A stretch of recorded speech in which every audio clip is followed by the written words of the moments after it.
Lothar, O God, my champions, it is I, Hellcream, and joined by our god, our saviour, Rough and Fury. Wait, am I a god now? Okay, hi. Yes! How can you not know if you're a god? Mm. Call me Kanye. This is a real good expansion. I just gotta say. Oh man, Just gotta say, Lich King, you were the best. Legion hype. Legion hype! Praise our demonic overlords. Again. If you haven't rerolled a Warlock already, consider doing it. Or just skip to the Demon Hunters. Oh, so much hype. Oh, it sucks this is like only a lore thing. Because we'll just be like, oh dude, have you seen the fucking new Spectral Sight ability? It's like, hell yeah, do. Right. Okay, Let's so get into it.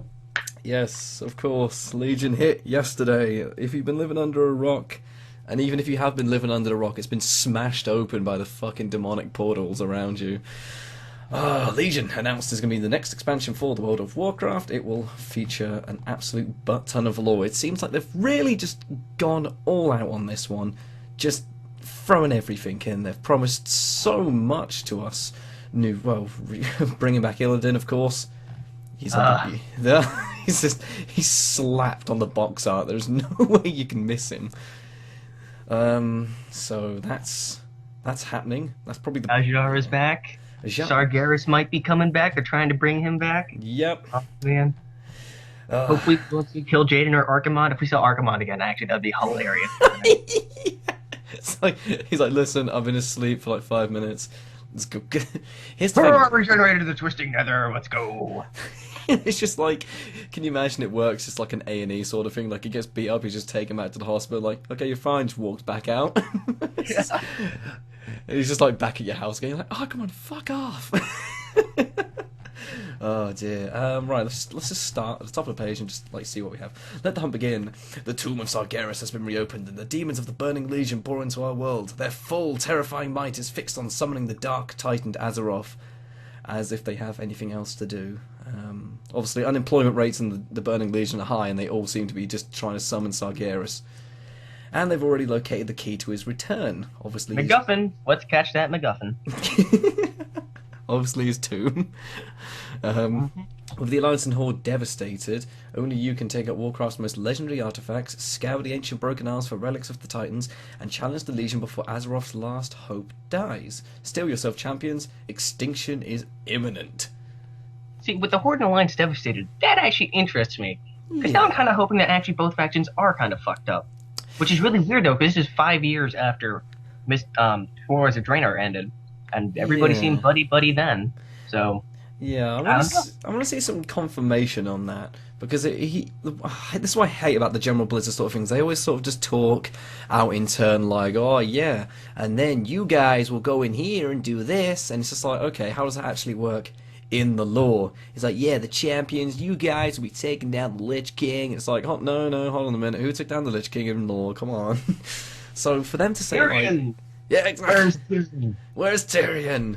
Oh, Yeah. poor Tyrion in this expansion. I hope he's really not dead. I bet he will be dead, though. Oh my god, can you We'll get imagine? into that later, though. Later. Yes, later. So it's all a bit like, is it really 5 years? I mean, Anduin seems to have buffed up. Is that just a new model, or has he really like grown up and shit? Because if I go down to his little thing down here, Anduin Rin, heir to the throne of Stormwind, Anduin is wise beyond his years. Okay, there's another reference to how goddamn old he is. Time and again, reference. He has used diplomacy to end conflict, inspiring even his warrior father to lay down the pursuit of peace. But diplomacy has its limits, and some villains can't be reasoned with. As the Burning Legion threatens to annihilate Azeroth, Anduin will learn the true cost of peace, and whether or not he's willing to pay for it. ... freaking ... Oh, god damn it. Blizzard's such a goddamn cock tease, doesn't even know it. Blue ball in this entire expansion. Well, here's the thing where I see the time skip come from. There's the other thread, right, where it says huge time jump from WoD to Legion over on Warcraft lore. Here, I'll link it to you. Yeah. But yeah, basically, Tom Chilton said that Demon Hunters, their backstory takes place 10 years ago at the Battle of Black Temple back in Burning Crusade. But going by the Ultimate Visual Guide, it's been 5 years between Burning Crusade and Warlords of Draenor. So that gives us a 5 more year gap between Warlords of Draenor and Legion.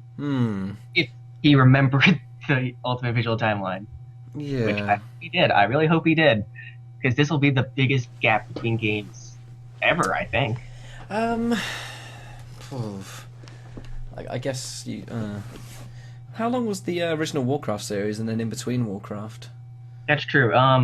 4 years. 4 years between Warcraft 3. Yeah, I'm just going with introduction cinematic. 4 years. Yeah, and the Night Elf's like 7 years between it, and you're like, oh god, oh god, has it really been that long? Actually, for the World of Warcraft expansions, there's never been a time gap. I'm pretty sure. It's just the expansions take a certain amount of years, but there's never been a time gap between expansions. I think this is the first time there's been a gap. Yeah. World of Warcraft ended here, and the new expansion starts here. And it's always nice to have the reprieve of heroes, hasn't it? Because you had the vanilla, and then it was Burning Crusade. As soon as you out of Burning Crusade, into the Lich King, out of Lich King, Cataclysm, out of Cataclysm, into Pandaria into Warlords, and it's just like, guys, we've aged like 15 years now. We're old. Roll some alts or something. Exactly. So, yeah. Huge time jump from Ward to Legion. Cool, thank you very much, SNT Cole. Hope I said that right. Bear in mind, this is something I'm personally taking with a grain of salt at the moment. Not sure if that's the right term. Yeah, that works. That's how you say it. You're fucked up! Right, okay. There could be any number of reasons this may be incorrect. It may not be in the final number they plan to use. Yes. The UVG, as well as taken as... the UVG, as well as the unofficial timeline taken from various sources... Now that's okay, because I don't mind if it's planned from and pulled from like multiple sources. State there has been 5 years between Burning Crusade and Walls of Draenor. If Chilton's words are spot on, this heavily implies there's a 5-year gap between WoD and Legion, the longest ever between expansions. This has potentially huge ramifications on the lore if so. So, I think he delves into after that. Anduin's 21 now, so he's old. He's old enough to be a king. Ow, stop elbowing me! Jesus, I mean, Stormen might have its districts back. I just want to know, I mean, you pulled it up earlier when we were just chatting, the Horde and the Alliance. They've had 5 years now to come back and settle. Vol'jin's the new war chief, of course. I just want to know what the whole entire... Yes, the Horde and the Alliance are devastated. It's like... how are they devastated? It has to be something with the Legion coming in and just smashing the hell out of them. Well, like, maybe like when Wrath of the Lich King came out, the Necropolises came over the cities for the pre-event, they attacked us. I think it'll be something like that for Legion. It'll be like, Burning Legion came over, oh, and you didn't win at the pre-event. They beat the shit out of Orgrimmar and Stormwind. Sorry, guys. Yeah. That's the only thing I can really think of at this point, because Horde and Alliance are pretty hunky-dory. Yeah, this is my only concern, like... I don't want them to be hunky-dory because I feel... I know it was somewhere, I can't remember the source it was from, and I'm kicking myself for it. They were saying war's now broken out between them again, which makes me worry slightly. It might be from the Class Halls announcement. Because the Class Halls announcement is saying that the classes are joining up together outside of their factions because the factions are squabbling or whatever. Yeah.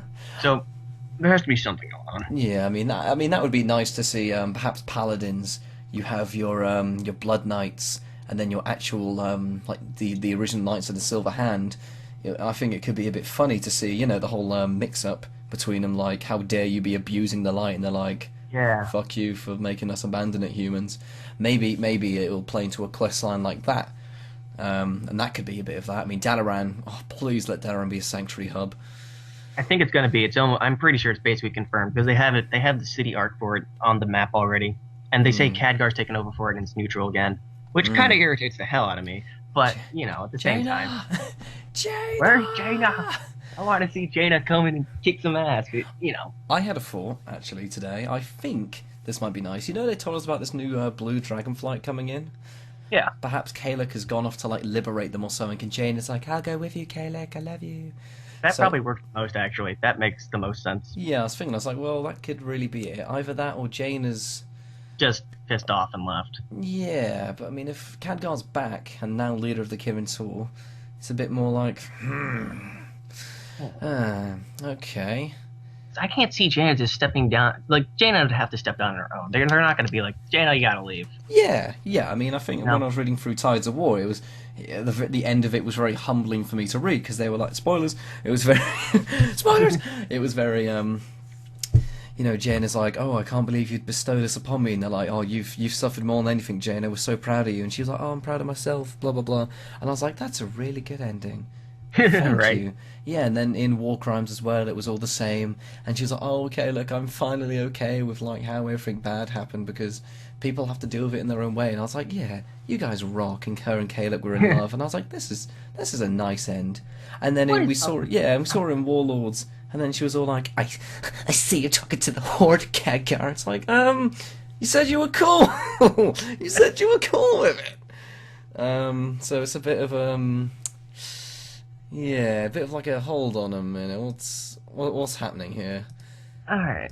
I just gotta wonder, what's up with all the human dragon romances? There's like 3 I can think of off the top of my head already. 3! That's weird. Alright. Yeah, I actually saw a little post about that today. Funny enough, they were like, "Why doesn't Raffian have anybody?" And they were like, "Oh yeah." Anduin. No, stop it! Some guy's like, "You've obviously never read my fanfiction, so you guys do not know what the fuck you're talking about." We're like, "No, get out! take your head cannon off. Go elsewhere." Yeah. Alright. Anyways, back to Legion. New continent. Instead of gay relationships. Alright. Back to demons.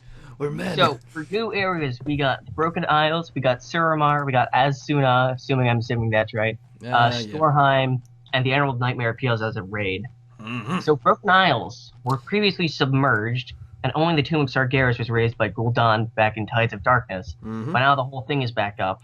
So, I'm wondering if they just got the AU Gul'dan to do that, or if they'll have a better reason. Yeah, I think that's a very valid point. Well, I can only big area. assume. I think It's a very big area. Yeah, I'm wondering. This new Gul'dan is obviously he's obviously drank the demon blood and stuff. He's made a pact with the Legion, apparently. Not sure what that pact is to be disclosed. And he's travelling back to the Tomb of Sargeras. I think this Gul'dan is just way more powerful than our one, just considerably more. My only fear is, he's travelling back. Who's that? Oh, that's your dead body. It's like, I can just imagine Illidan coming out and he's like, your head looks familiar. Yeah. Like, What's the skull I have in my head? How did I become a demon again? he just touches his head, just gets even bigger. He's like, thanks, man. Gul'dan's like, hey, man, fuck you. Yeah, come back. Yeah, you raise a really valid point that just worries me a bit. Because it's a bit like, has he brazen the entire Isles? No, because apparently they've been thriving there for centuries and decades, and all these people. I mean, the Volcrul. Damn, I always say it wrong. Vrykul. They've been living there in their ancient homeland for so long and stuff, and it's like. Yeah, and there's Taran there too, a Taran tribe. The High Mountains have lived there. High Mountains previously were in the Alterac Mountains. That's really weird. Yeah. Because I remember Trag High Mountains from the Alterac Mountains from the manga. It's kind of bizarre. Or maybe maybe they like escaped there when I'm not sure who they ever said won Alterac. Maybe they ran out. They got ran out there by the Alliance. That's a possibility. Yeah. Or even the Forsaken, really. Yeah. I mean, that could have been something. But yeah, it's a bit of like maybe he just rose the tomb, and maybe the entire lands surrounding it didn't really notice the effect back in Warcraft, which is a bit weird again. It is a bit like, hold on a minute. I think the initial reaction, everyone was like, "Fuck yes, we get to get here," and everyone was wanting it, everyone was doing it, and now we sit here, and now we're like, wait a minute, how the fuck they get there? Ancient Night Elves. Twisted Satyrs. How the living fuck did goddamn Xavius get here? Goddamn Xavius. Did you swim? So it's just little bits like that. It's like, well, okay, let's have a look. Twisted Satyrs, Savage Drogba. See, it's funny, there's a European footballer called Drogba. Cursed Clavidir prowl the Isles alongside the Legion's marauding army. It's all just a bit, why? So I just don't understand why they would give Xavius a second chance. He's literally lost like 4 times in a row. yeah, so let's start on Xavius now. 'Cause, Okay, he started off working with Azara as a night elf, and he got beat. And then he became a satyr with Azara, and he got beat again. That's 2 times in literally the same book. and then we went back in time with Bronze Dragonflight and kicked his ass again. And then in Storm Rage, the worst book ever written, he came back again and was beaten again. Yes, now I read a bit up on this. Some people are very iffy about the ending of that. Okay, we can all sort of, it wasn't ever confirmed, but we can all sort of, agree that it was Enzoth behind the nightmare. We can agree on that, right? Enzoth was behind the nightmare for that. And he powered Xavius. Now, throughout the entire book of Storm Rage, it was Xavius, where he was turned into a tree, and then he started bleeding out the World Tree, if I'm correct. Not the World Tree. Was it the World Tree? I don't quite remember. Frankly, the book didn't. The content of the book, honestly, was really bad. I don't remember. Yeah, there was this sort of like transport in between of like, oh yeah, we did druids flew here, druids flew there. I was like, oh fuck, god damn it. I mean, the premises of the nightmare is his whole cool. thing was he was the Lord of the Nightmare. He was the Nightmare. We all knew he was been powered by an old god, but he was like the harbinger of, the Nightmare. Yeah. And then In the end, Malfurion kills him. yeah, And then he wipes out most of the Nightmare, and then there's only one little tiny spot left, which I'm assuming that's where N'Zoth is, or something similar. yeah, There was only one spot he could not kill. Yeah, to disclose from the book, pushed back to the Infinite Rift. Quote, the Infinite Rift. Okay, so he's pushed all the way back to the teeniest little bit, and then we're like, okay, we're going to see, like, I mean, when did Storm Rage even take place? 'Cause it wasn't that long ago. It was after Wrath, I want to say. Yeah, it But was before somewhere... Cataclysm. I'm pretty sure it's, there. So what? Couple years, max? Yeah. And then he just bounces back. He's like, lol, it's back. It's like, what? How does that make any sense, right? No. The world was almost torn asunder by this shit. And then Malfurion's like, oh, better stay awake now. It's like, dude. Oh, God. No. Yeah, it's a bit of a confusion. I don't want him to be thrown in for the sake of, what do we put in this zone? We've got lots of forests in here. See, on the upside, though, we are finally getting rid of the Emerald Nightmare. Because in Storm Rage, they just said, we got rid of all of it except for one spot. And now we can finally get rid of it forever. It's just that I don't want it to deal with Xavius again. I don't know why he's back. He looks like a half a Shaw. I don't know why. But yeah, I mean, the nightmare idea is fantastic. I mean, the way you've got to give it to him. The way they described that in the book was just like disgustingly amazing. Oh, it was awesome. Yeah. Like, yes, the black vines leeching over your feet, and cockroaches crawling up Tyranda's leg. She was like, "Oh, this is horrible." Fell over on the floor, and like the undead maggots and shit. And you're like, "Oh god!" And it was like, "God, I want to see this place. It sounds disgusting." But like, okay, Warlock. Step through this portal and you'll become the blueprint of Azeroth, which has taken druids a millennia to go through. So the only way I can think of it is like, well done, you've captured this first part of the Pillars of Creation, which is the true key to opening up and getting in here. And it's like, okay, cool, we'll go in here then. And then that works. But like, to have that premises of just walking through is a bit already, like, thinking about it logically, it's a bit of like, If you think about it, it's the blueprint of Azeroth. It seems like it'd be a really, really trippy, weird place to go unless you were already accustomed to it, like a druid. It feels like if I was just going on there with my undead warrior, he'd be like, "What the fuck?" and would just get completely lost almost immediately. Yeah, the druids on the other side are like, "Welcome, my son. Who are you?" Just his jaws hanging off. He's like, it's like, "Welcome, druid." To the realm. It's just like, oh, okay. The hunt for Cenarius. What's this? Pursuing Cenarius, they're saying. I mean, that sounds okay. I don't remember that. Where's that from? Where is it? It's on one of the title screens for it. For the dungeon, the raid rather. It's like, yes, head in there and pursue Cenarius. I was gonna say, Cenarius is very much alive. I know he's alive because I played Cataclysm. Believe me, I remember playing Cataclysm and hating it. So I remember. Yeah, he came back and started rocking out. But maybe Cenarius, that's what he did. Maybe he saw the corruption early and he rushed off there and Xarvius was like, got ya. But then like, so wait a minute. Yeah, it's like, wait a minute. You're a demigod, right? Yes. So Why are you so stupid? Yeah, it's like, number one, what? No, why'd you do that? Number two, if a demigod can't take him down, how are we gonna? I mean, think about it this way: he can forge a weapon powerful enough to damage the Dark Titan. It's like, Yeah. okay, so Shouldn't your brutal magic be enough to kind of, get out of the hurt some Emerald.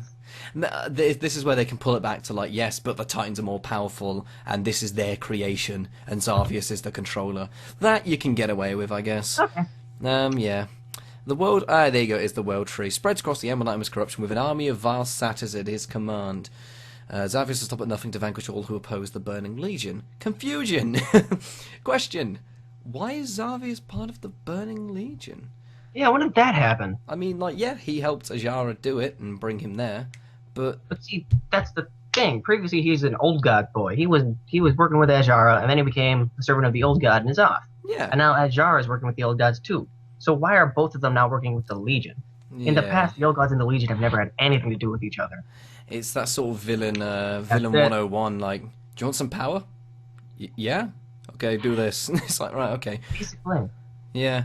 Actually, I just got a thought. Where are the ancients? The entire point of the old gods was basically they were just waiting for Sargeras to come through. Because when he came through, his presence would be so powerful that their prisons would be broken, they could break out. Maybe that's what they're telling Ajara and Xavius to work with the Burning Legion now. Because they have the same exact plan as War of the Ancients. Yeah, that has always been the key, hasn't it? And in certain law books in and around, God damn it, where was it? I did it in a previous podcast. They were like, yes, even Sargeras would plead for, like, death upon the old gods and shit. War of the Ancients said that the old gods would beat the shit out of him. And, Yeah. like, it would be 10 times more destructive than the Burning Legion ever could be and stuff like that. Yeah, well, we saw the end time, so Yeah, it was pretty bad. It was pretty bad. it was... Yeah. God, this place sucks. It's just like, yep, pretty bad shit. Cool, Jesus. Okay, so we've done that zone. What other zones have we got we can talk about? You choose one. You give us the intro. Well, Asuna, that's just another Night Elf zone. I don't think we really need to talk about that. Same with Suramar. It's going to be a city. We'll probably fill Naga. Storheim. The big vital place up in the sky with 2 Titan Watchers. How have we never seen a place located in the sky before, I wonder? Is it going to be like Skypiea from One Piece or what?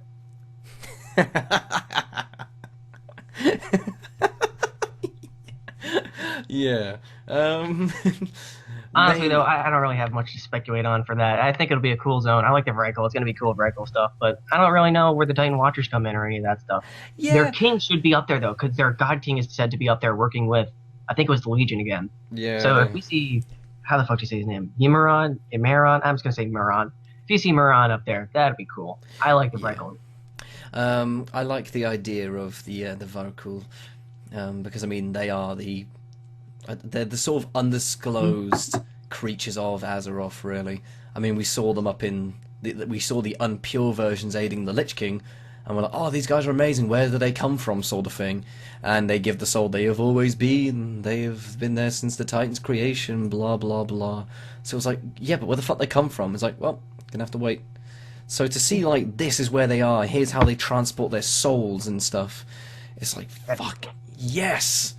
It's like a lore place. In Vajir, the Kavaldir, who are now revealed to be Vrykul too from the book The Shattering, so they're all the same, the Kavaldir and the Vrykul are one and the same. They were fighting the Naga in the beginning. We have the whole questions in Vajir where they're fighting each other. So now they're both going to be working for the same side again. I'm hoping they don't do the same old, the Burning Legion promised power, so they took it kind of boring shit. I'm hoping there's something deeper there, but I don't know. Yeah, I'm getting the feeling of, like, this whole entire, where you live like, the religion amongst races. That can basically what I put it down. So the Valkyrie were elsewhere fighting other things. These guys here have been living above, like, the tomb of Sargeras, essentially. And they saw, like, oh my god, look at all this undisclosed power. Gul'dan rocks up, he's like, yo, I'm trying to bring him back, but there's some guys trying to stop me. Don't you want all this amazing man to come through and help us? It's like, yes, go for it, dude. I mean, these are the same guys that helped the Lich King just because they thought he was a god of death. Sure, they see power and they're like, that is a god, hell yeah, I'm gonna help him. Whereas these guys probably wouldn't aid the Lich King because these guys are the pure sort of thing. I mean, these guys are like the original. They imagine these guys are like the old gods. So they're like, oh, you guys are all disgusting. You're fleshy, diseased things. It's like, yes, we are. We have the curse. We quote, we are the curse of flesh. And basically, well, yeah, the Volker were like, you guys are impure, blah, blah, blah. So I think that's where it might be going with that. Which is good. I don't have any complaints. High Mountain. What's going on with High Mountain? Because when they talked about it, it was like, yes, this is your ending. This is like only where the most badass creatures live, etc. This is like the hunting ground for Hemmick Nessamary. So we're like, okay, so we've got some big stuff going on there. And this is where we see Dard Ghul, the Underking. These race of Drogbar. Yeah. For centuries, the Tauren and the Drogbar tribes of the High Mountain lived in peace. Okay. Cool. Sure. Honestly, it just seems kind of like a throwaway zone. Yeah. But soon after the Legion's arrival, a Drogbar leader named Dard Ghul, the Underking, destroyed their unity and stole the hammer of Khaz'goroth? He's a Titan. He's a Titan. Ah, okay. Good. I knew it sounded familiar. I was a bit like, Do you know what he looks like? A glorified podling. Kind of right. I was going to say he kind of reminded me of the Goran a little bit. Oh god, yeah. Powerful artifact protected by the High Mountain Tauren. Using the terrible power of the hammer, the Underking intends to take control of High Mountain. So, what? It's like the Arakoa. It's like, yes, we need to take over the goddamn. We should take over this zone because we're entitled to it. Blah blah blah, etc. etc. If you're curious, Khaz'goroth is the Shaper and Forger of Worlds. That's his title, going from the Ultimate Visual Guide. So he's one of the guys that helped create Azeroth, literally built in mountains and stuff like that. Oh my god, he's got the fucking hammer for it. Hell yeah. Jesus. Of course, he's a Drogbar. I don't know how much intelligence he has looking at him. Yeah, it's that sort of like a Heimel thing where he's like, yeah, look at all these Titan relics I got. But it's just like, yeah, he's still a stupid ogre. Alright. I'm assuming that's what it is. The Demon Hunter. Want to talk about that? No. Double jumping Demon Hunters? No. A double jump! What does that even mean? Let's talk about double jumping in lore, please. Let's keep it... Right, yeah. Hero class. Stalk your prey as the Demon Hunter. Obviously, they are Blood Elves and Night Elves, which is... yeah. I can get behind that. The Blood Elf part makes sense. The Blood Elf part makes sense. I don't know about the Night Elf part. Because if you played in Burning Crusade at the Black Temple, yeah, there was a training ground for the Demon Hunters. And I think this is who they are, right? These are those Demon Hunters. And then they just broke out of prison or whatever. But I only remember Blood Elves. I don't remember Night Elf Demon Hunters up there. Yeah, there were human hunters as well. Were there too? Yeah, there were, definitely. I'm just trying to remember the story behind these, what exactly what it was. It was sort of that Illidan sends you down out into Outland sort of thing, just to, take out people and do things like that. But he sends you on the suicide mission, essentially. I gotcha. So if I could just go on... Death Knights all over again, huh? Yeah. Demon Hunters, disciples of Illidan's Stormrage, uphold a legacy, one that frightens their allies and enemies alike. The Illidari embrace fell magic and chaotic magic's enemies, blah blah blah, threaten the world of Azeroth, blah blah blah, they need them to blah blah blah blah blah. So basically they're warlocks with fists and melee weapons. Yeah, a lot of people are saying they're just rogues on crack. These are always said they were impossible, because literally, if you played Warcraft 3, they use the same abilities as warlocks and rogues now. They literally took abilities from Demon Hunters and gave them to those two classes. Yeah. So I was just like, it'll never happen. They can't possibly put Demon Hunters in the game. But here they are. Yeah. We need to talk about a couple of things. Number one, their vision. I mean, the vision was a blessing from Sargeras to Illidan, and it allowed him to see magic. So this is a weird one. It's like, yes, every single time he opened his eyes, it burned him, and he was in agony and stuff. That's why he had the visor. That's why he had the visor on. So here we go. Demon Hunters ritually blind themselves in exchange for spectral sight that enables them to better sense their prey. I mean, it just seems like a stretch to go from Sargeras himself blessed Illidan to, well, you can do it with a ritual. Yeah. Just concentrate really hard and pray a little bit, and you get your eyes. Don't worry about it. Yeah, it's I mean, that's a bit of a. I hope they elaborate on that, because that does seem like a big deal. Yeah, I mean, you have the eyes of the demon, so you can see magic and see people through obstacles and stuff like that. Yep. I mean, you had the whole entire. The Death Knights. It was like, welcome. The Frostmourne has resurrected you.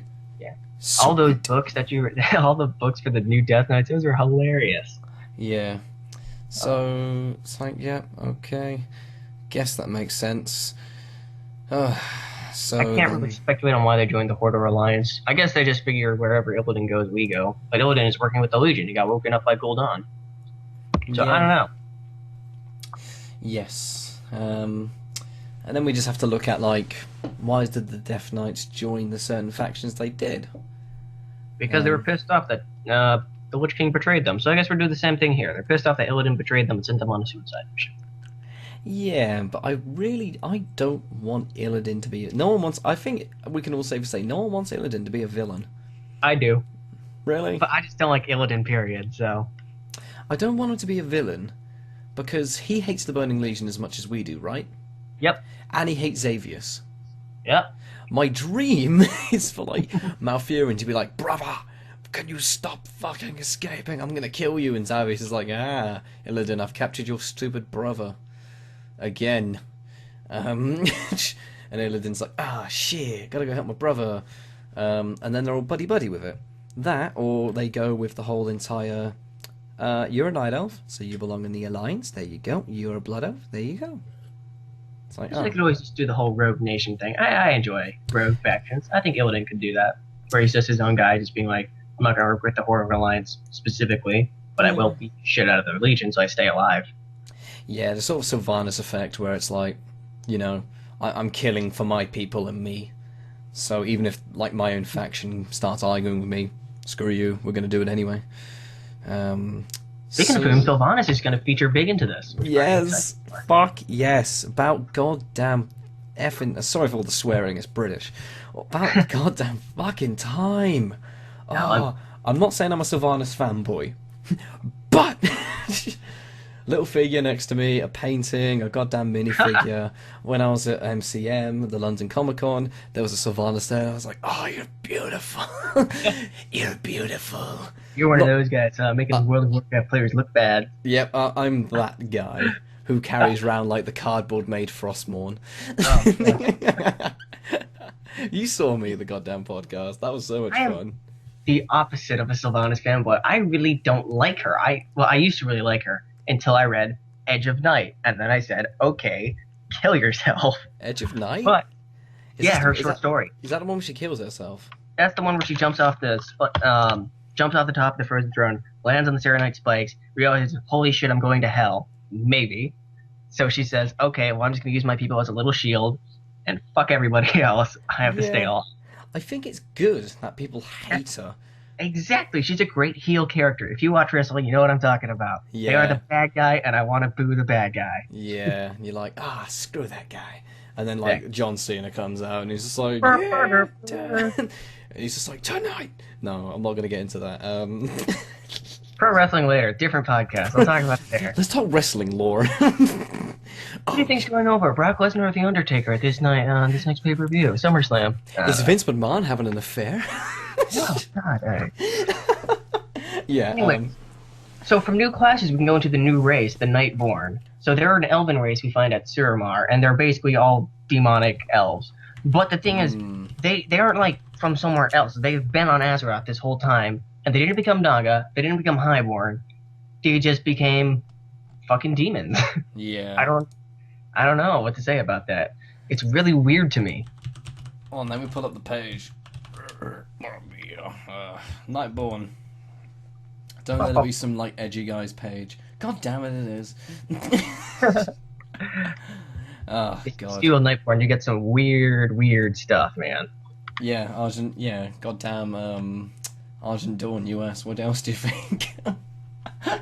That's not what I know. I joined Worm Wrestle Call when I went to the US. My friend was like, yeah, there's loads of people on here. They're all Horde. I'm like, okay, I'll join. 5 minutes in, people are like, are you a naughty maid? And I was like, no. On there. Why are you on Horde? Where was the Horde is Alliance? That's what I'm there on. Is it? I swear it was Horde. That's my Alliance Paladin is. Oh, right. Yeah. you want to go horde, you go like Mal'Ganis or something. But anyways, so the Nightborn, there's not really a lot known about them right now. I don't think they even released a model for them yet, but maybe they have. They released some art. God damn, where's the art? They did put out some art, and they looked disgustingly beautiful. Really? Like disgusting beautiful. Are they going to be like the Sand Lane from the Undead Elves, or are they going to be something different? I will find it. Let me see. Concept artwork. So, here you are. Are they technically... copy image URL. Let's hope this works. Are you just going to link it in Skype? Sure. Yeah, go for it. I think that might work for you. Maybe? Yeah. There you go. Well, if I get the link, I'll tell you. I've sent it. Right. Oh, I put it in... Oh, crap, I put it in the wrong one. I just put that in my giant squad chat, okay? Okay. That's what I'm assuming. That's Elfie. Yeah, that looks elfy. It just looks really bizarre. Yeah. Interesting. That's all I can say. Interesting. Yeah, it looks like a Nightborn, though.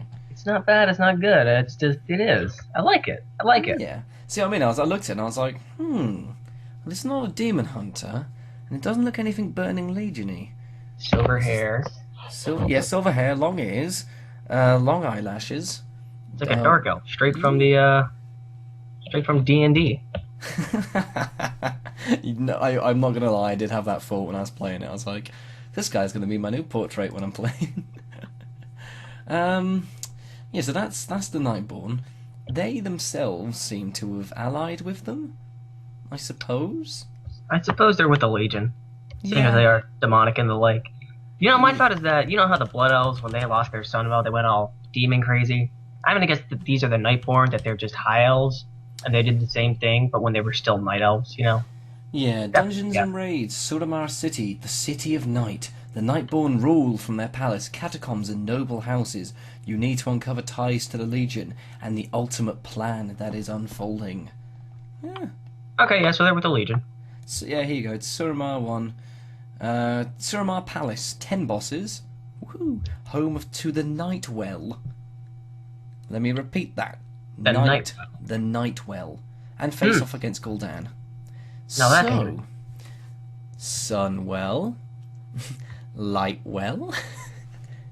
Nightwell. Is this another well of eternity?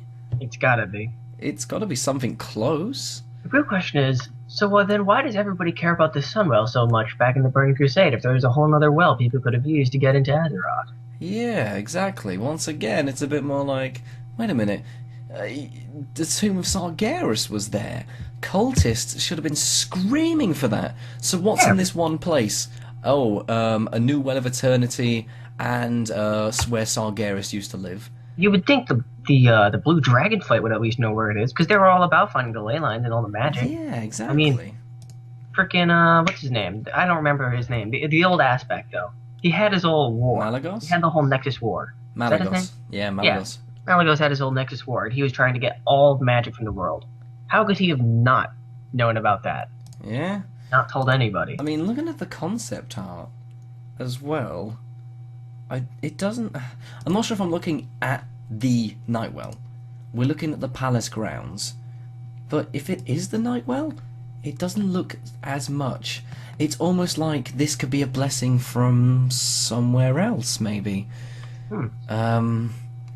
Fascinating. Maybe Elune blessed these people, and this is actually Elune's fountain or something silly. To have oh yes, other people took stuff from the Sunwell. Well of Eternity. Well, shit, yeah, the Well of Eternity. It's a bit like... Honestly, I'm a bit surprised more people didn't take stuff from the Well of Eternity. Because Illidan was like the first person to do it, and everyone's like, that's blasphemy, that's our holy well. Because that's what Tyrion sold him. But it was like, it's been there for thousands of years. Why has no one else, picked up the water and put it in a little bucket, That's That's the first thing I would do. It Get was my just hand- like, you take can a just sip. imagine like those 90s PSA announcement where Illidan's just like, hey kids, wanna try this new drink called Will of Eternity? And like, Cad go like, I don't know, like the heroes No, come kids. by. Just say no to demonic arcane. Like Nixon's machinima, like, remember, if a warlock comes up to you and offers you demon blood, you say no. No. Tell Yeah. an adult or a paladin. Yeah. Contact your local friendly neighborhood paladin. Like Tyrion comes down, he has like a backwards cap on that says like TF on it. He's like, "Hey, I'm TF." It's like, wow, wow, Mister. Well, I got really out of hand really quick. Yeah. So speaking of Tyrion, that brings us to our next point. Oh no! Artifact weapons. Please don't. Artifact weapons. So here's the confirmed weapons that we will be able to unlock with the artifact weapons. Oh. The Ashbringer, Maul of the Damned, Evanchill, Great Staff of Elodie, Philomalarn, if you say that right, Icebringer and Soul Reaper, which are dual swords, Shaylun, Staff of the Mists, Thasdora, Legacy of the Windrunners, and the Doomhammer. Those are the confirmed weapons. So the Ashbringer is the most interesting one because we take it from the battlefield, Yeah. as in it says from where it fell in battle, which is a pretty good hint that Tyrion is dead. No. Leona Starwalker has a really good post on this in the "Why does everyone think the heroes are going to die?" post over on Warcraft lore. Yeah. Basically, so some of the weapons are from people who died or lost hope, which means at least so most of them are probably going to be from dead heroes, and then some of them will be from people who just gave up or freaked out from the Legion, which makes sense, I guess, if someone's kind of weak-willed. But Tyrion is pretty much confirmed to be dead. I wonder how he's going to die, because this is the dude that took down the Lich King.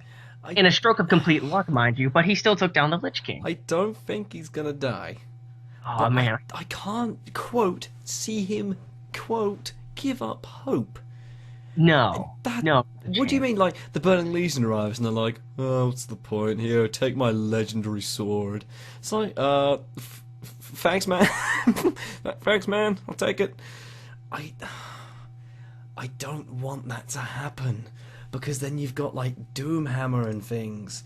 Fellow Malort, god damn it. This is what's really... I think Novel put it perfectly as well. It doesn't make any sense, and it's confusing as all hell. Fellow Malorn. Who did this belong to? Scale thoughts. Fucking Kael'thas. How was it forged? Well, it was his father's. It has 1,000 years worth of night elf magic in it. It's forged from the rarest metal in Azeroth. And it was broken and then reforged again. Yeah, which made it even stronger. And now it's broken. And now it's even stronger. And it's just like, so... And then these fire mages are just gonna... Pick it up. Yeah. In lore, I wonder how this will plan out in terms of story. Will it be, perhaps... let's try and think. Jesus. Who's another paladin? Lady Liedrin, let's put it that way. Sure, Lady Yosh. She... killed a lot these days. Yeah. So, Tyrion gets shafted by Gul'dan, he's like, lol, fuck you. And then he just leaves his sword on the battlefield, and we're like, no, that sucks. But then Liedrin's just like, I must take up this mighty weapon of the light myself, and then it could lead on from there. Whereas in this game, we as players pick it up and go, oh, sweet, let's take it around. That's the thing. This seems like a gameplay thing. This is what I think about, because Blizzard is going for nostalgia right now. They're throwing all the nostalgia they possibly can at us to try and get more people to come back because of all those subs they lost. Tried World War II Draenor, didn't really work. They're trying it again now because it's like, Illidan, everybody loved the Burning Crusade. They're throwing the Legion, we're going to throw in the Ashbringer, we're going to throw in Shards of Frostmourne because, it's just cool shit. But this kind of... An aneurysm when I heard that. This is just like one of those things where it's just like, it's cool as hell. If I get the expansion, I'm definitely going for Artifact. Oh, yeah. But from a lore perspective, Yeah. it's just like, well, that's really stupid. Yeah, me and you, it's yeah. one of those things where it's just like, my thing. I don't like the hero. I don't like the player being the hero. Like Wrath of the Lich King was about as far into it as Yeah, I remember you putting this in your thing. You were the champion of the faction. You are this man, sort of thing. And then at the end of Cataclysm, you are the savior of Azeroth, and it's like, you're the best person in the world.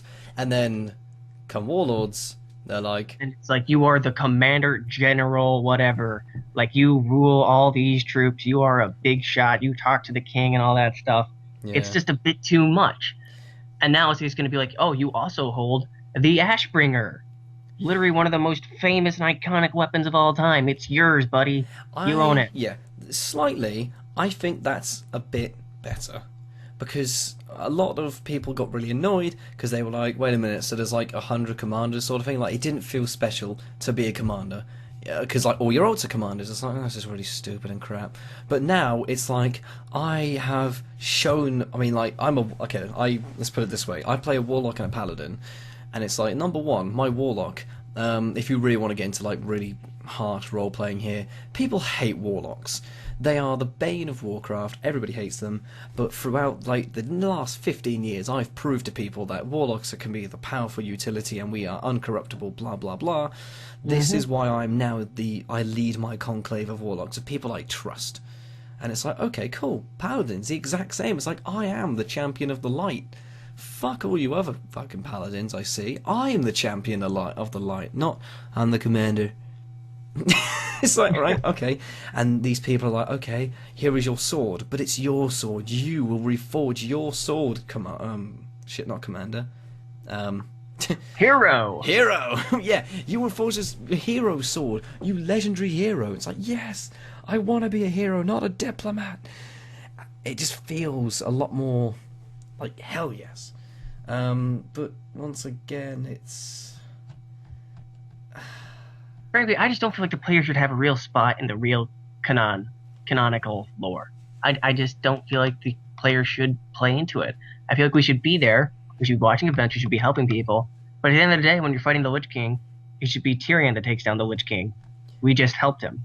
I don't feel like the player should actually be the star. That's just how I view it.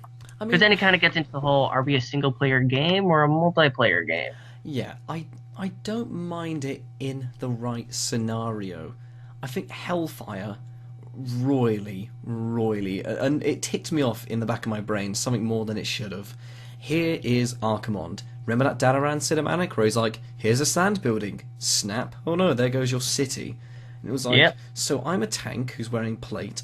This guy is slamming weapons on top of me, summoning portals and black holes, and I'm just like, tank it. And I was like, no, it's fucking Archimonde, dude. Archimonde. I only could hate the idea of when Sargeras comes in and we're like, okay guys, go tank him. And it's like, no. This guy can break worlds in half with a sword. He's gonna... How are you gonna stand up gnome tank? He's like, oh, it's okay, mate. I stack stamina. It's like, oh, fuck you. Always been my favorite thing. Fighting Ragnaros on a gnome tank.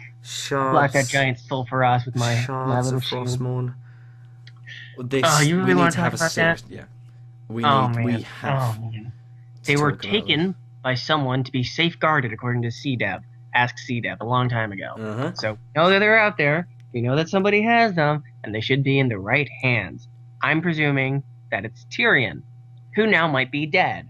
So then the shards are up for grabs again, because now who has them? It's still the Arching Crusade, but maybe some shit goes down with the Crusade, and now that's why we have the whole Paladin class things. This also weirds me out a bit. We have Darian Morgraine. He's not been in the spotlight for a while, has he? You know, the leader of the Death Knights. Well, would they be with the leader of the Death Knight? It's a Death Knight quest. They say you are the Frost DK goes to get them. So, like, why would Tyrion have them? He fucking hates Death Knights. He's like, oh, fuck you guys. Why would, I can only assume that somebody like him would have it. Or, like, maybe, sounds really stupid, Bolvar is now atop of his thing, and his, like, unconscious mind is, like, reaching out to the Death Knights, sort of thing, and he's like, I need a champion to command the undead and help me, because I'm failing, I'm getting weaker with the Legion invasion, etc. That's a thought.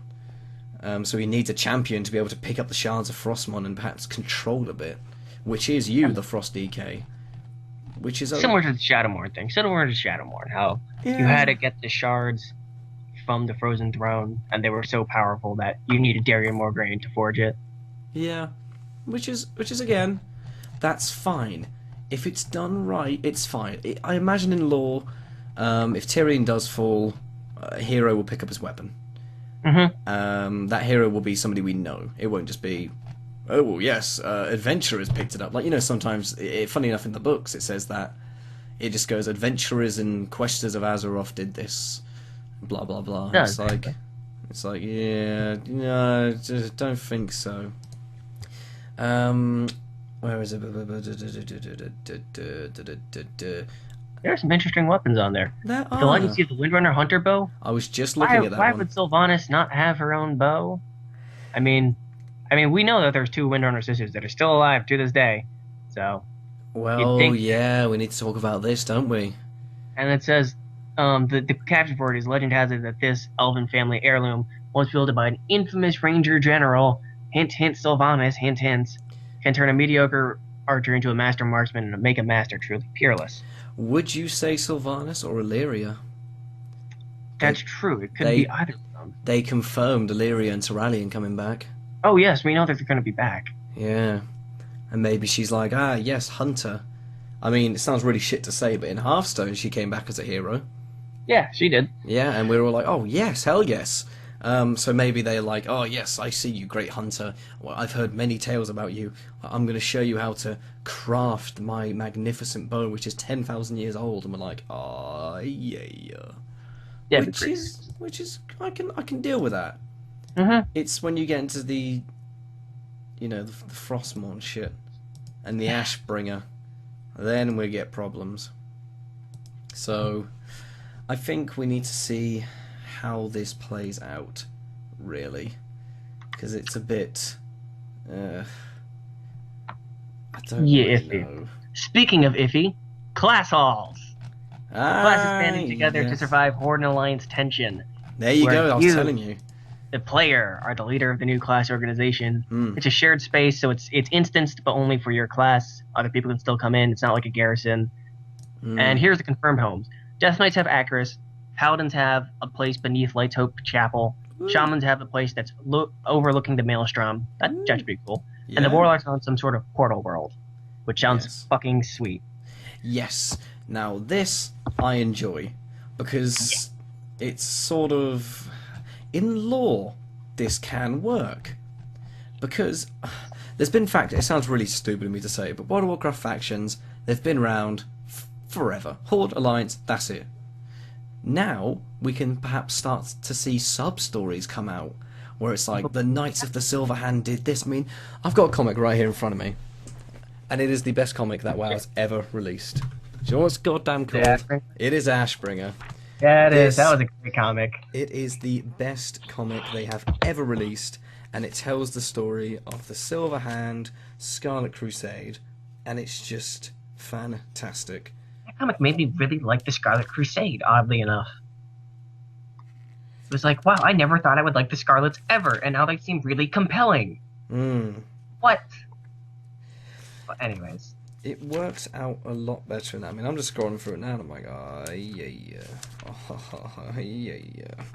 But it's so... It just makes a lot more sense for them to start releasing out little bits like that. And I think we might see in the future a couple more snazzy stories, perhaps coming from them like that, which would be just amazing to see. I could just... Oh, God, it would be fantastic. Let's discuss a couple more. Have we discussed Anduin already? No, we did not. We did not. Right. Well, we addressed the fact he's going to be 21 years old, assuming that it's been 5 years later. He's going to be old enough to rule Stormwind. He looks pretty beefed up, oddly enough. He actually his model looks really fucking weird, I'm not going to lie. Yeah. He's got like a tiny head, huge shoulders. He looks like an orc almost. Yeah. And then, why is the priest all buffed up, I wonder? I don't know. But, however, it does say the price he's willing to pay. Now, I like warrior swords. Ah, yes. Now, I like Night Elven places. What's the King's Stormwind sword again? Oh, what's it? Something about 2 swords, about 2 elven things. merging together into one big badass motherfucking sword. They've brought up Gen Greymane, which is something. I want this to happen. I think we are going to see some major lore characters just die. Hard, fast, die. Very in depth would be sweet. It sounds really bad, but I think a lot of people want it. We want Green Jesus dead. That's right. Actually, I think he's gonna die. Here's my thing. Yeah? Remember that guy who made the goel.exe has died? That was a great post, by the way. Shout out to whoever made that. Let me look that up real fast. I gotta give props to that. Who was this? That was an amazing. Goel? Amazing post. Let me find it. Past week.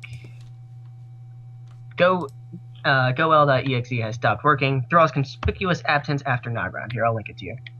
There it is. Yeah. It's a very great post. Basically, Thrall is suffering from what TV tropes we call the heroic blue screen of death, which, by the way, I love TV tropes. If you ever read there, you will get sucked into it like a black hole. But Thrall basically... I was actually just thinking about this too, because I was just playing it in-game. After he kills Garrosh in-game, if you talk to him afterwards, he just says Thrall is deep in thought and doesn't appear to want to speak at the moment. And he does not show up for the rest of Warlords. He does not show up again. That's the last time we see him. He's in, like, shock, just standing there thinking about what he just did and what just happened, and probably reflecting on all the things that, led up to that moment. And now, with the artifact weapons, we have that little thing about heroes who lost hope. And we know that we get the Doomhammer. So I'm thinking maybe Thrall has lost a lot of confidence, right? And then when the Legion comes, maybe something bad happens again, or he can't stop it, and he just gives up. And he's just like, I can't, fight anymore. Here's my weapon. I'm out. That's what I think is going to happen. I think it goes together really well. I think that's a really interesting development, actually, to not have Green Jesus die, but to have him just give up hope. It's the opposite of what Jesus would do. You understand? Yeah, I'm not sure Blizzard would let their baby go just like that. That's true. Metzen didn't even show up on stage this year, so who knows? Really? Oh my god, yeah. I'll try and find the footage for it. But when the guy walks on stage, he's like, "Now I know what you're thinking. I'm not Chris Metzen," and I was like, "Damn right, you're not fucking Chris Metzen. Get off!"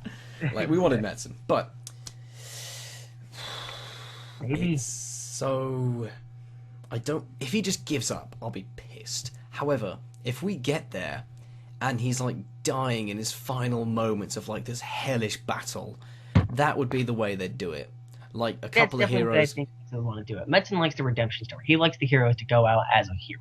Yeah, and he is. I mean, Thrall has been the centre of attention of Warcraft. He's the pillar of Warcraft history and lore. To let him just go, done. To be like, no, you get back in the ring. You keep fucking fighting till you die. It does seem flat for Thrall, but that's why I think it would be so good, because it's just so unexpected. Yeah, but it's a bad kind of unexpected. Oh, no, it's a good unexpected. No. It's a continuing of his storyline, Have his kids die. There we go. Have Agra and his kids die, and Thrall goes, well, then I'm gonna get revenge. I'm gonna get vengeance. And he goes after the Legion and gets the shit kicked out of him, and then he's dying and gives up hope and gives up his Doomhammer. Boom. Depressing ending. Super depressing ending. Yeah. Just like Mograine. Yeah. So who do we have to thank for that post? Red Dwarfian, thank you for that lovely fantastic post. Yeah. Love. You're getting up boat from me. 81 upvotes in 2 days. That's a quality post in my opinion. That's one of the records. That's one of our top posts, I'm pretty sure. God damn. Well, hats off to you. We're a pretty small subreddit, though. Yeah. Well, you say that. There's 67 people on there at the moment. There's 8,000 who are subscribed. Top 6 post. That's a top 6 post right there. Nice. 2 days ago. Jesus. What other post did we say we were going to check out? We did that time jump. What else did we address? I think we need to look at the general Legion expansion, don't we? Legion expansion. The sticky. How do you feel about it being a Legion expansion? I wanted it to be the next expansion after this. I didn't want it to be the Legion expansion now. I thought it would be good next to do Azjar and the Old Gods. Koltira, Zul, King Rastakhan. You could get Kazan in here, all the goblins. You could do all of that in a South Seas expansion. The Naga, Kavaldir, all that stuff there.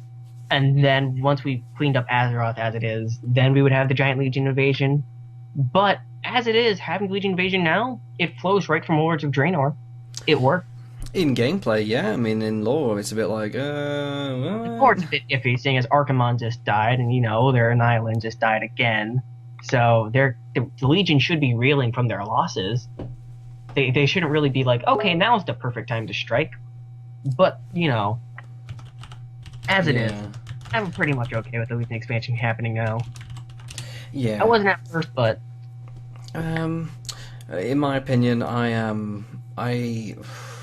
to be honest, I don't want to sound like a total fanboy here. I think it's perfect. I think it's just the whole entire... Because everyone was like, yeah, here's what's going to happen. It's going to be, quote, the Dark Prophet and Azara. Azara's going to rise up from underneath and start fucking stuff up. And I was like, I can't see... I mean, everyone got pissed off about Walls of Draenor. Here are orcs. Okay, these are a lot of strong orcs. Okay. Here are the Naga. Okay, so if we stay on land, we're fine then, right? Because they can't go too far. Yeah, if it was just this one threat, it would suck. But here's the thing. The Naga also would have had the Old Gods on their side. They have their Old God minions. They can go on land.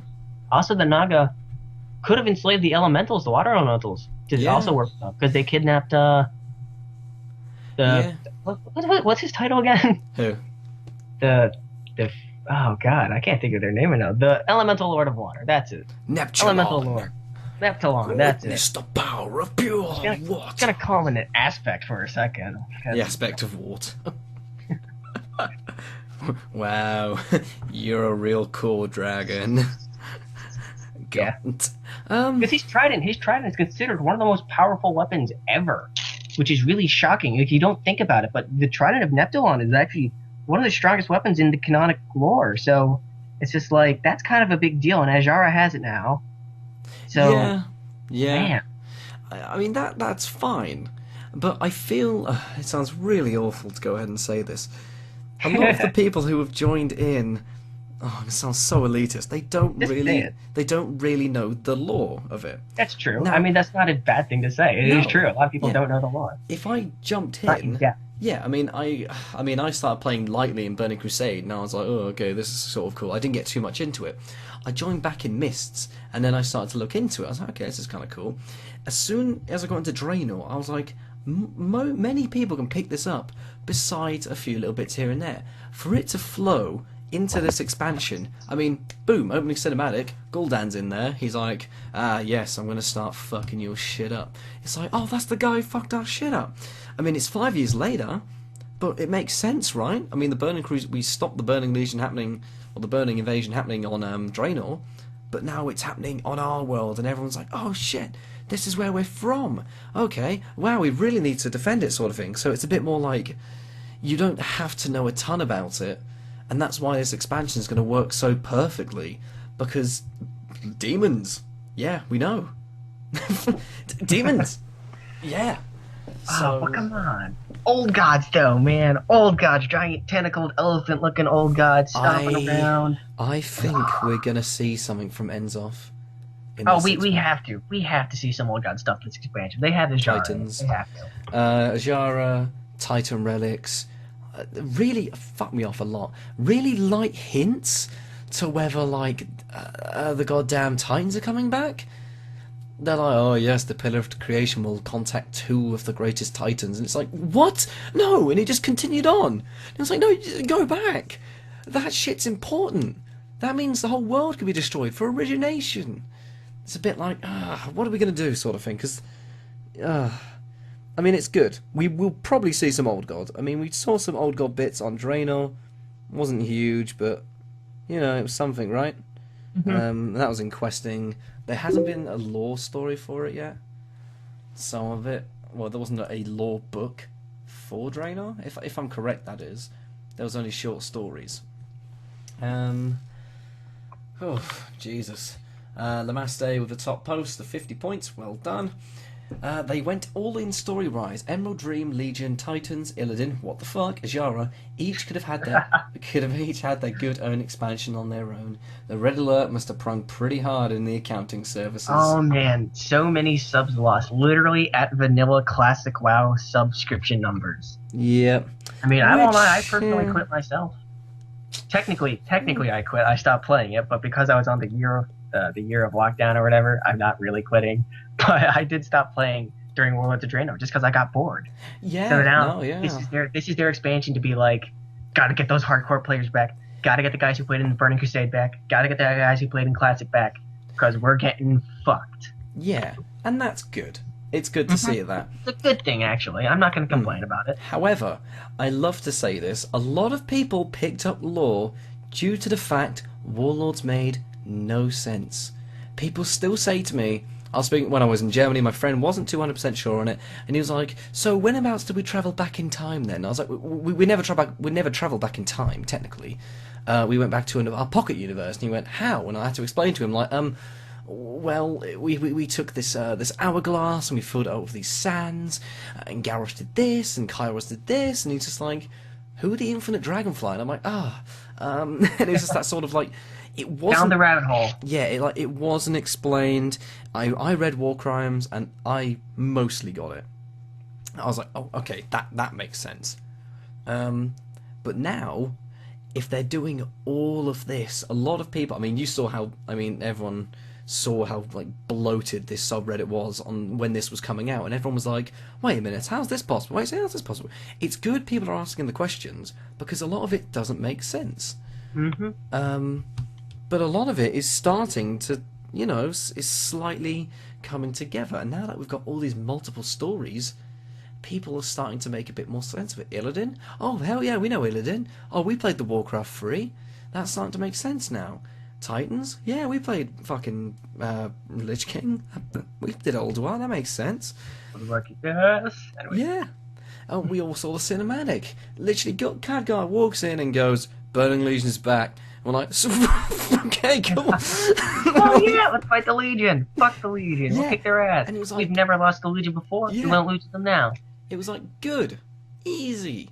None of this sort of, go to the blasted lands and here's what's happening. And it was like, what?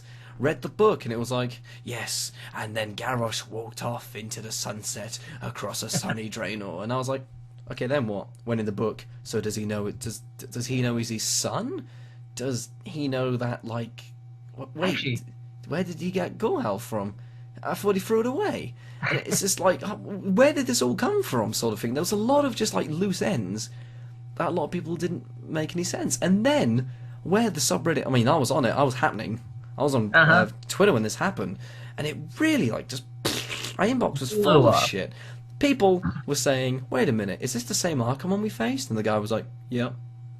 God, that what? Tweet. The tweet. Everybody. It's just the tweet. Everybody knows about it now. I had to do an emergency podcast the night it happened, and I was like, I know, I saw it. I was like, so is this the guy who did it? He exploded. Does this mean there are other people out there? Does this mean you can't kill them? Does this mean there's infinite fucking burning legions? Why don't they just make 1 million burning legions and then flood our place with sheer numbers? And he was like, no, I mean, people who went into lore were like, yeah, it doesn't make any sense either. And he was like, damn right, I'm pissed. So, it's like, yes, the Twisting Nether is just this giant squiggly spaghetti junction that just enters everything. And it's like, right. And it makes no sense. See, at first, I actually, I thought it was stupid that the Twisting Nether and the Legion were across all the universes. At first, I thought that was stupid, but then it kind of made sense to me. I'm just like, okay, well, it's not that big of a deal, really. Yeah. And then somebody pointed out, well, then why would the Burning Legion, if there's only one of each of them, how are they possibly attacking every universe at one time? Like, why are they on Draenor in the AU? That makes no sense. If our Azeroth is the main timeline, the main important one, why don't they just always attack there? Why do they bother going to other alternate universes? It didn't make sense. And then I thought about that, and I'm like, oh, that literally makes no sense. Yeah, exactly. And it just started to, like, break down from there. And a lot of people, I mean, I know a friend of mine, I lent her a book, and she was just like, I just can't It just doesn't make. I try and say to her, "Oh, this means this." She goes, "It just doesn't make any sense to me whatsoever," and that's fine. You can deal with that sort of thing, but it's when you start to bring things back. There's an issue. Illidan coming back is a slight issue because Not happy about that. That's the one thing. It's Marmite. It's complete Marmite. People are loving it. Like, yes, that makes sense because he was a demon when we killed him. We don't know how he got back. Maev took him back to the Isle and imprisoned him, and that was her complete. But then on the other side, well, he's dead. He's dead. People are like, yeah, we kicked his ass. We destroyed him. We looted his body of stuff. Black Temple was just a setback. Yeah, pretty much. Jesus Christ. The entire Burning Crusade was a setback. It really was. If you think about it, single raid there. Tell me every single raid in that, and they came back. Except for the Naga one, literally, except for the Naga. No, because they're like, oh, you killed my disciple. Well, we killed Lady Vaj, and Lady Vaj stayed dead. That's the only thing I can say. Kael'thas came back. Illidan's come back. Kill Jaden didn't even die, and the Legion came back. You know. Yeah, and then fucking Queen Ajara's like, okay, I'll step up. It's just, okay, I'll go for Team Naga, and it's just like, oh, fuck. Oh man, so aggravating. Yeah, I really like Maev. Maev is one of my favorite characters in the lore. Oh yeah, and I hate Illidan. Not even like in the sense of he's an anti-hero and I don't like anti-heroes. I just don't think he's a really. Like, people always hold him up as this great anti-hero. I think he's just a terrible person, you know? Yeah, no, I personally love Illidan. The entire story, he was just like, I could never predict him. He's an unpredictable guy. Which in some he's cases, unpredictable. Yeah, which in some cases is good, because he's like, oh, thanks, Psychos, for the vision, and fuck you, I'm going to betray you and shit. And then it was like, whoa, whoa, whoa, but then he betrays his people. It's like, whoa, whoa, whoa. And then he keeps betraying us. It's like, dude, you're called the betrayer, just stop. And then it's just like, everything he did, I made this joke actually in the Illidan Returns thread over on our WoW. Yeah. He's basically a nice guy. He is one of those guys you see on Our Nice Guys, where everything he does is to try and impress Tyrande, and then he gets pissed off when it doesn't work. But he tries, except he's one of those guys, and now he's become a red pillar, and he tries to be a bad boy, and it works even less. Yeah, and he's come back in this expansion, which, to be honest, I'm not sure if it's needed. It's good, because a lot of people wanted him, which isn't the justification to add him back. However, it makes the whole Twisting Never scenario a bit more. Oh, okay. So yes, Illidan was a demon, and if you are a demon, you can come back. But then, is Gul'dan then transcending souls to the Never to him, or is he just powering him with fell energy? See, that was the other thing. So my thing is that some demons come back in Twisting Nether. We haven't seen any lesser demons come back from the Nether. We've only seen Archimonde as the big guy, and then the Pit Lords, aka Annihilan, and the Nothrazim, aka Dreadlords. Those guys have all been shown to regenerate. Yeah. Nobody else has come back from the Twisting Nether. So then, Illidan, my thing was that if Illidan is only, because I thought he was only half demon. Apparently, he's now a full demon. He's considered a full demon. Oh god, yeah. When he absorbed the skull of when he absorbed the skull, I always just considered him as only half a demon. But in any case, so then he dies, and then people are saying, well, he could come back in the Twisting Nether. Okay, but the Burning Legion doesn't really like him, you know? He kind of was their greatest, like, not their greatest, but a big enemy of them for a very long time. And he betrayed that king. And if he regenerates in the Twisting Nether, wouldn't he get fucking destroyed by the Legion again instantly? And then if you die in the Legion, you're dead forever? Yeah. Or die in the Twisting Nether, you're dead forever? Yeah. See, that's just like one of those bits where you're but like... now I just don't quite understand why the Burning Legion would want Illidan on their side now. Because he doesn't have a real reason to help them again. The last time they offered him help was to fight Arthas and the Lich King. Yeah. And it was their last moment, like, your back's against the wall, everybody hates you, you have to help us or you die. Yeah. So he did that, it didn't work, so he ran off on his own and did the same thing again. Yeah. So now they're doing the same offer of everybody hates you, you were just dead, we'll bring you back to life. Yeah, and then it comes down to the fact of, like, did he actually die? So Akama Maev, let's assume Akama Maev killed him at the top of Black Temple. That's like the legacy, isn't it? But then no one ever found him after us warlocks went up there. He was gone. which is like, it was dead body wouldn't be here. So it's assumed Maiev like dragged him off then. So then it's just a bit like, okay, so they dragged him off. Maiev dragged him off. So did he actually die then? And then she took him back to prison. She healed him, and now she lives her life to imprison him, essentially. That's the only thing that could really make sense. But then again, someone put, where was it now? It was really funny. It was on r/wow, I think it was.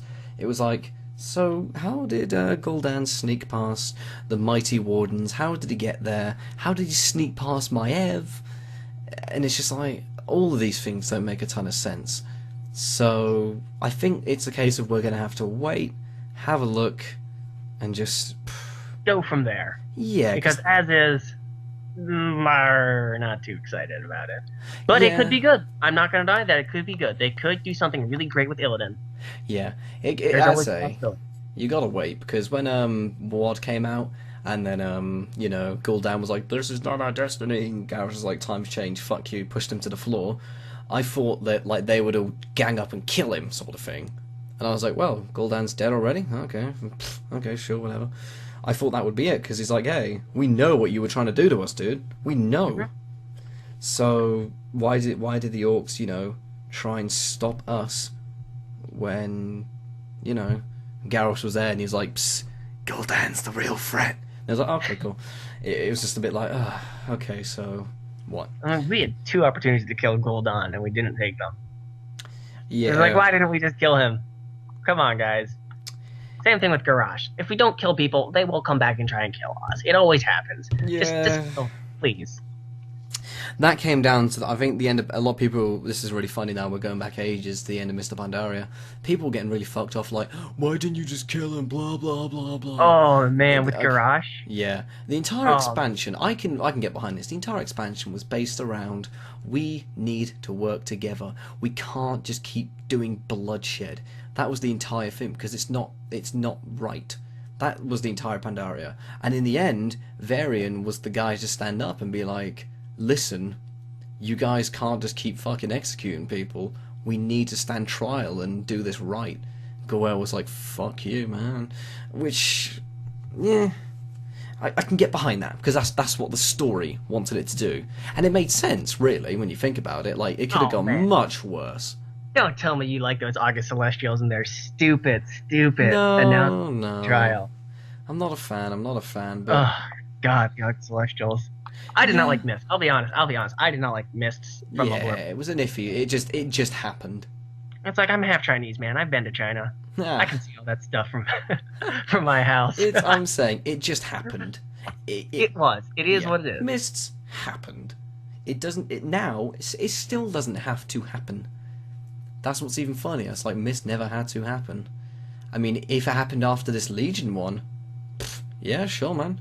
Except Darkspear trolls are like, Darkspear, man, we captured these people near, but we lost our ships, man. And Anduin's on his trip and he got lost. That makes sense. And then they were like, yes, we saw green flashes in the sky from the Legion, and we thought we should try and lend our aid, blah, blah, blah. And then we get washed up on shore there from the fighting of that. It just happened. But, hey, it still made a bit more like of a, okay, cool. Let's just have a look down on here, really. A lot of people saying that Tyrion's dead. Yeah. I'm thinking he's dead. Yeah. I'm really excited to see Tyrellian again, man. I'm so pumped to see Tyrellian again. Yeah, I'm just reading through your sticky post. Speaking officially. Yeah. Pretty much talked about all this stuff. I went through the list, actually. Yeah. Except for the honor system and stuff like that. Yeah. Oh, returning characters, actually. So we mentioned Illyria and Tyrellian. We don't really know what's going to happen with them. We talked about Xavius and Illidan for a while. Gul'dan, too. Talked about Anduin a bit. Sylvanas and Gan Greymane. What do you think about them? Right. Oh, God. Sylvanas is... This is going to be a Windrunner thing. In the sense of, she meets up with Illyria, there's going to be some sort of I don't accept you as my sister, or I accept you, but there'll always be this sort of hatred towards Vanessa. And there'll be like this sort of freeway sort of like, why don't you two just get along, and you're not my real sister, blah blah blah. That's how I think that will go down, and Sylvanas will end up, she's going to do something insane in this expansion. Not sure what that will be, but it's going to be horrific. It could be a number of things. She might see these Volcrol and she'll be like, oh my god, I can corrupt you all and stuff. Yeah, wouldn't that be amazing, sort of thing? Like her impure one there, and then her pure ones meet up, and they're like, "We can make you a human again," and she'll be like, "Oh my god, please!" But then her Forsaken are like, "Oh, that's mean." That could be a thing. Who was the other character? Did you say was it Anduin or Khadgar? Gen Greymane. Gen goddamn Greymane. I have no idea what's going to happen with him, to be honest. Because he had been out of the spotlight since the starting quests of the Worgen. After that, he disappears forever. Mm-hmm. I don't know. I'm happy they brought him back. I'm always happy to see more characters come back. I just don't know what they're going to do with him. Yeah. Okay, let's. I'm going to read the blurb from his thing. All right. In recent years, the grizzled ruler of Gilneas has suffered many hardships. His son and his nation fell to the Banshee Queen Sylvanas and her Forsaken, and he nearly lost his humanity to the Worgen curse. Yet from these tragedies, Gen has found new strength and courage. He is determined to fight tooth and claw against any enemy that threatens the safety of the Alliance. Basically, I think they're just going to give him the front row. He's going to be the foil to Sylvanas. Sylvanas is going to be out there doing her thing, maybe, raising more people or whatever, and Gen's going to be the guy who maybe starts up the Horde Alliance war again, even. Maybe not a war, but at least a skirmish. I think you're going to have a PvP something or another. There's always PvP. That's the only reason I play, really, for the PvP. So I think it'll be like a Worgen versus Undead thing again. I think that'd be really sweet. And here's the interesting part. With Illyria coming back and her history with Sylvanas, and Gen Greymane, Gilneas only gave token forces to the Alliance expedition. They never committed fully to the Alliance, ever. And then they're the first. I think they were the first to leave, if you don't count Alterac as being traitors. Yeah. So that could be some interesting history if Terali and Illyria come back and like, hey, Gen, what the hell's going on? Like, you're starting up wars again. You didn't help us in the past. And you're pissing off my sister, Yeah. That could be some cool stuff. Oh, God, that could be really good. Mm-hmm. God, that's you could be honest, internal Alliance strife that has been missing for a very long time. Yeah. Back when I used to post on the official story forums, that was one of the biggest complaints during Cataclysm. The reason the Alliance weren't compelling because they didn't have any internal strife outside of the dwarves, and the dwarves are some of the best stories because of that. Summoning goddamn rag. And then ever since then, it's just all the Alliance, they always work together. They're always happy. They're always good together. There's never anything bad happening. And that's why it's just boring. And then when they lose, it feels even worse that they lose because they're losing to the Horde who's all split up and not helping each other, and the Alliance is getting their asses kicked while working together. It just made them feel weaker. Like, you got to have at least a little division to make it feel realistic and have it feel more engaging and interesting. Yeah, I mean, funny enough, I got quite interested in this. Someone made a post ages ago. I can't remember where it was from now. It was Velen and the Night Elves, and he was like, yes, Elune is a Naru. Oh, yeah. That's from Ask CDEV, actually. Right. I'll pull it up. Yeah, please do. I mean, I was reading that a while back, and I thought it was just absolutely fantastic because it took this turn on religion in this sort of unreal way. Like, oh yes, I am the queen, I am the night moon sort of thing, and Tyrande was healing people, and then they came across, and the Draenei were like, yeah, that's a Naru, and there was this sort of undisclosed hatred where it was, hold on a minute. I will copy and paste the answer from the thing. The question that the person asked is Elune a Naru? That's the question.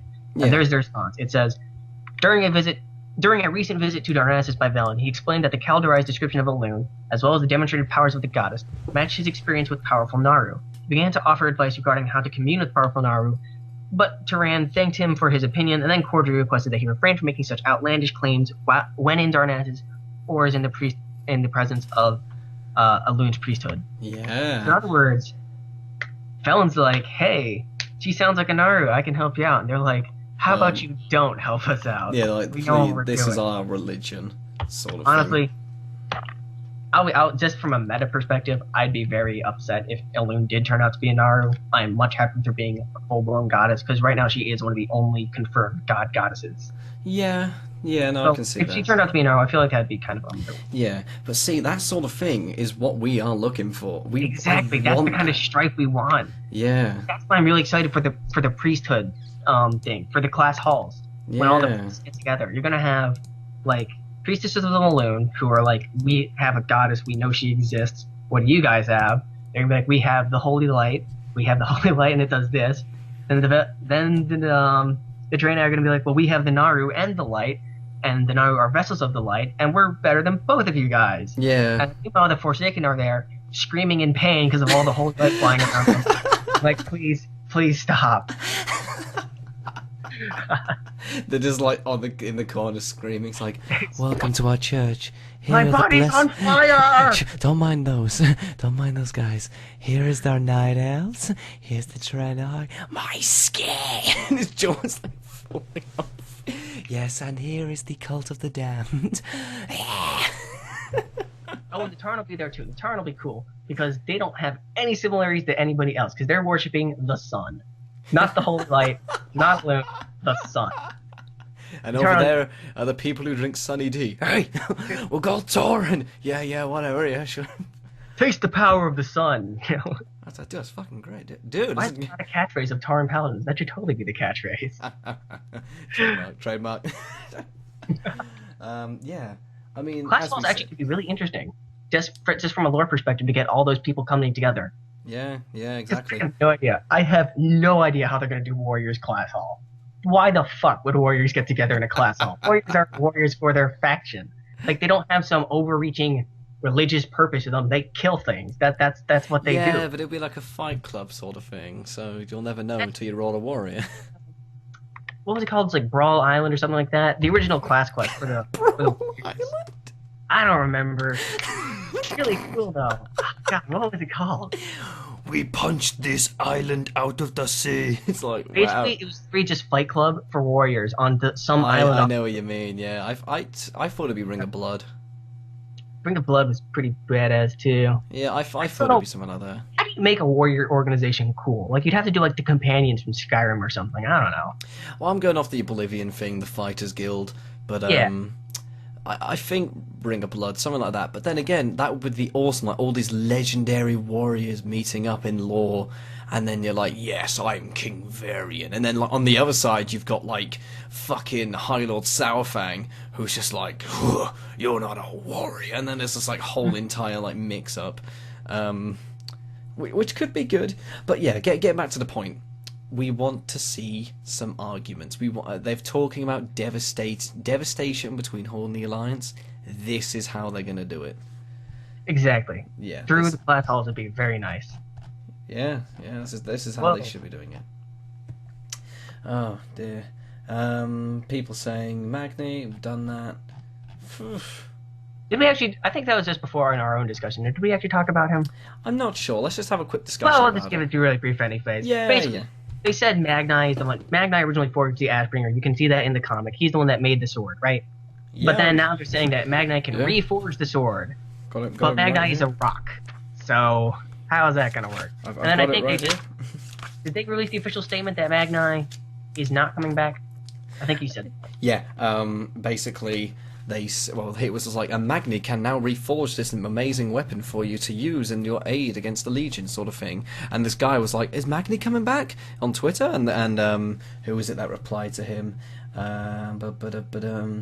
Lorology? Somebody like... No, Lorology stopped posting. Somebody quite important. Yeah, somebody.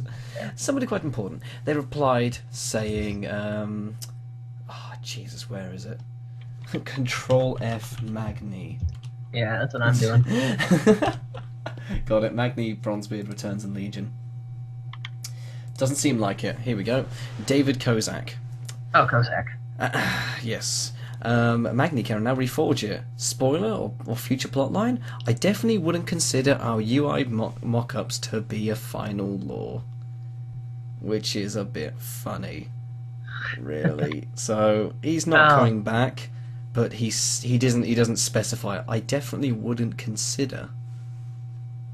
Well, we Maybe. do know from Thrall's short story that he's still alive in some sense because we can hear him chanting and walking through Azeroth's earth. Yeah. So he's not dead. But will he ever come back? Probably not. Maybe we see this like giant crystal, well, not this crystal magni, but That'd this be like, so badass. yeah, then that'd be Crystal cool. Magni comes back. Yeah, like the pure Fresh- Vorkor are like, oh yes, you are one of pure of Earth, and then he comes back as this Diamond King. That'd be I am the richest king, and nobody mind me. Yeah, no, I can get behind that. all right. Yeah, okay. Well, Anything else? We should wrap this up. yeah, right. Let's wrap it up with. Okay, so Okay, we need to say before we go. Electric Eclectic is still doing Love his. that guy. Yeah, fantastic. Thank you for doing the weed. Thank you for doing the reading groups.